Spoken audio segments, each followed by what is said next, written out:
Hi all, welcome to another session on Azure. This is also going to be an introduction session where we will be talking about the Azure global infrastructure. So as you get familiar with the various Azure concepts, it is good to know the underlying concepts, how Azure is able to provide all these services for you. Some understanding of behind the scene, what's happening is good to have. So let's dive into these concepts. So we all have some experience with using Azure services from Azure portal, and you might have already used some of the services. So you might have used compute services, storage services. So have you ever thought about where exactly all this data is stored? Or in order for you to execute something, the compute power, the processing power, where exactly is that RAM or whatever processors, where exactly that is located? So that is what we call as data center. So this is a physical facility where Microsoft houses the servers. So if you are using Azure Virtual Machine or Azure Data Factory, which uses serverless kind of compute, we need some servers. So those servers are what we call as data center. This is a physical facility where Microsoft has all these servers. And when there is more than one servers, we need proper networking equipment and storage systems. So all this is available in a physical building. This is an example of such physical building.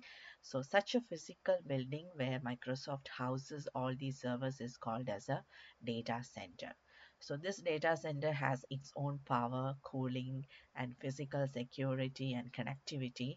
So that is the beauty of cloud computing. So you don't have to purchase the servers, you don't have to worry about the cooling and security of the building. Microsoft takes care of all those things for you. It's like you're driving a car without worrying about how the engine, how the brake system works behind the scene under the hood. So I do have some links here. So some more photos. This is like a server, a long row of racks of servers inside a cloud data center. I do have some interesting links here. I'll be sharing the link to this document and you can follow along these links to see. In the internet, we do have some data center. You can explore one of the Microsoft data center and see what is happening there. So in your free time, you can go in there and see how a data center look like. So you can go inside here, maybe let's see. I have a little bit of a choppy internet. So this is the operations room. So what happens in the operations room? You can read through it. So this is what the operation room. It's in Singapore. Okay, so you can look around and see what's going on in there. If you want to go to mechanical area, after exploring that room, you can go there. You can get what is a mechanical area, and then you can see this is what happens. So there is a cooling system available. So all these facilities. So if you have some free time, you can just explore how Microsoft actually manages all these servers. So this concept is called as a data center. Okay, so let me just quickly draw something here. Data center. So can you imagine how many such data centers Microsoft might have? Where exactly are these data centers? And are there any copies? What happens if some breach happens in one data center or some natural disaster happens in one data center? Um, is our data safe? So you might have more such questions. So let's explore that. So that's why we have this next concept called a region. An Azure region is a geographical area containing one or more data center. So if you have a data center, uh, on top of that, if you have like more one or more data centers, it says. So let's say, for example, we have three data centers. In another location, let's see, we have just one data center. Let's have another location where we have these data centers are physically separate, I would say. So within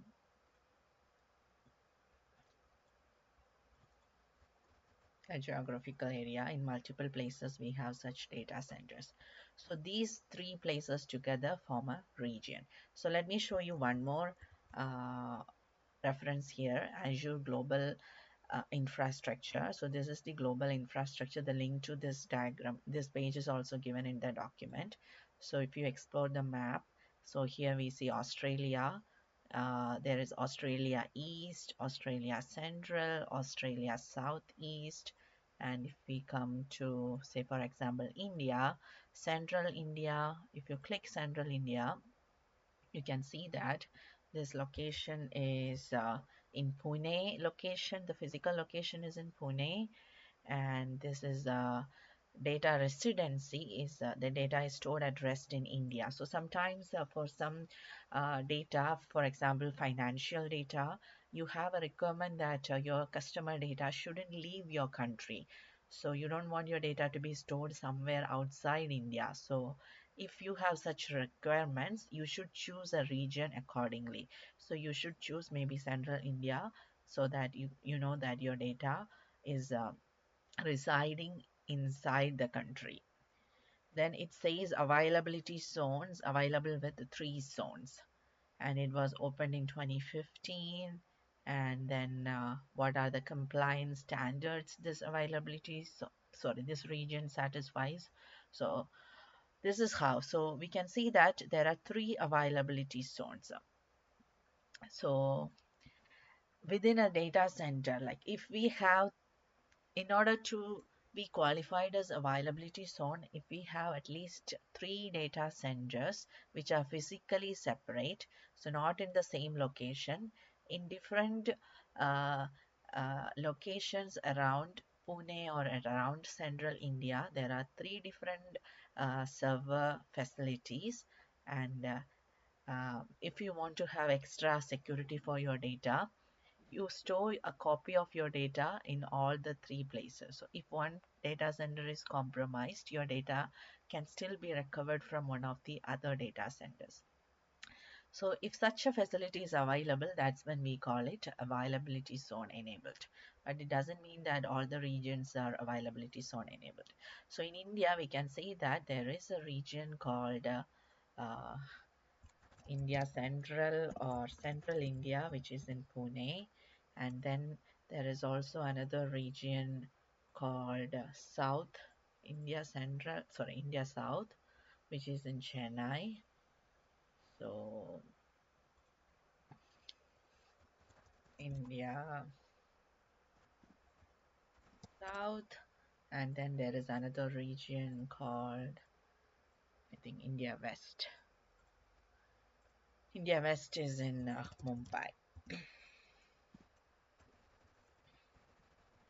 So within a geography, we can say India as a geography, like if we have residency requirement, if we consider India as a geography, within India, we have multiple regions, India Central, India South, and India West.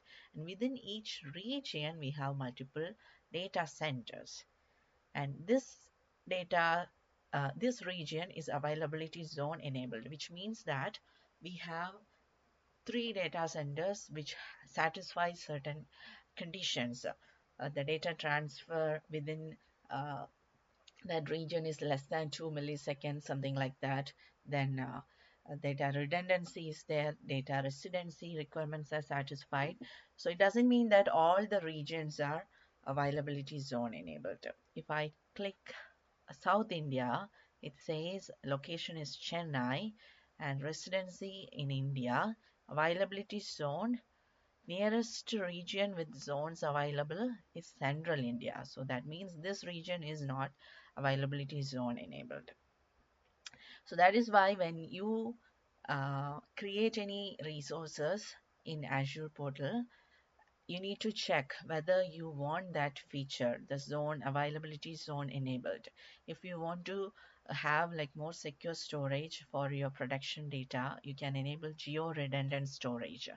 In that case, Azure will automatically take care of making copies into two more other data centers so that your data will not uh, be lost that easily.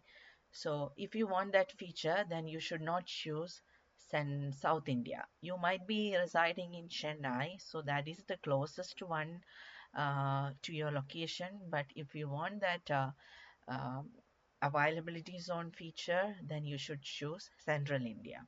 And also, not all the Azure services are available in all the regions. So you need to check what are the services you want to use and whether that service is available in the region you choose.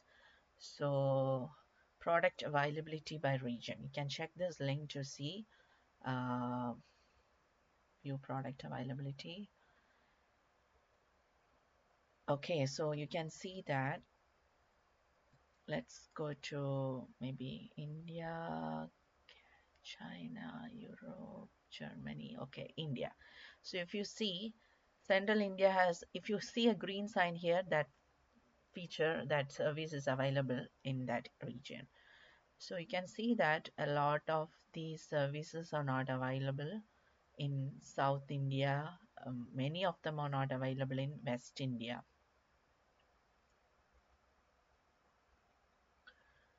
Okay, so depending on what you need, you can choose either Central India or South India. The cost may be sometimes cheaper in West India, but you may not have all the services you need in West India. So you need to look at the trade-offs and decide accordingly which uh, region you need. And also the cost for the different services also varies with the different regions. So before making that decision, you need to check all these things uh, before setting up your Azure infrastructure. Okay, coming back to our notes here. So we have talked about data center. Data center is like a lot of servers in a physical location. A region is one or more such data centers within a geographical location is called as a region, and they provide low latency access. So what is meant by this low latency access?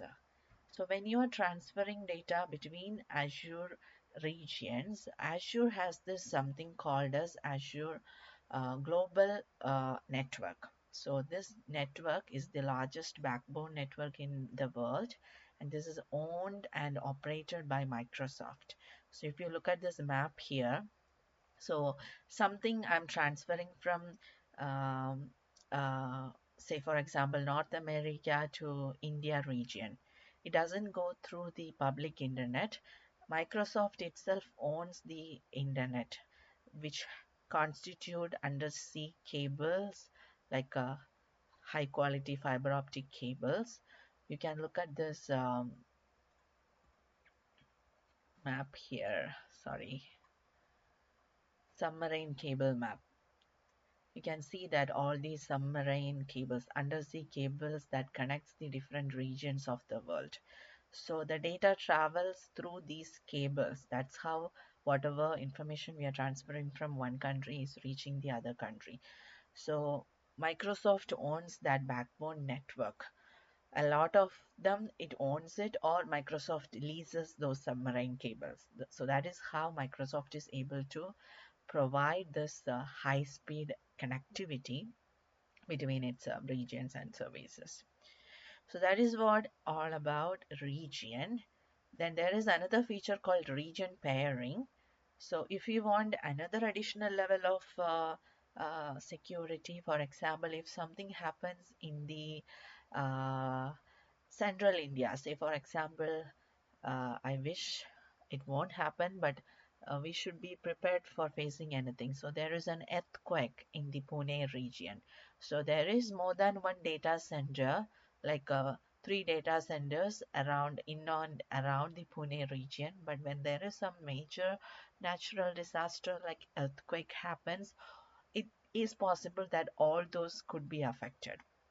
So in such cases, if you want to still have security for your data, you can enable region pairing. So what that means is your data will also be copied into another region as well. So not within one region, but it will be copied in another region as well. So this is called as region pairing. So we have a, sorry, region pairing between central India and South India.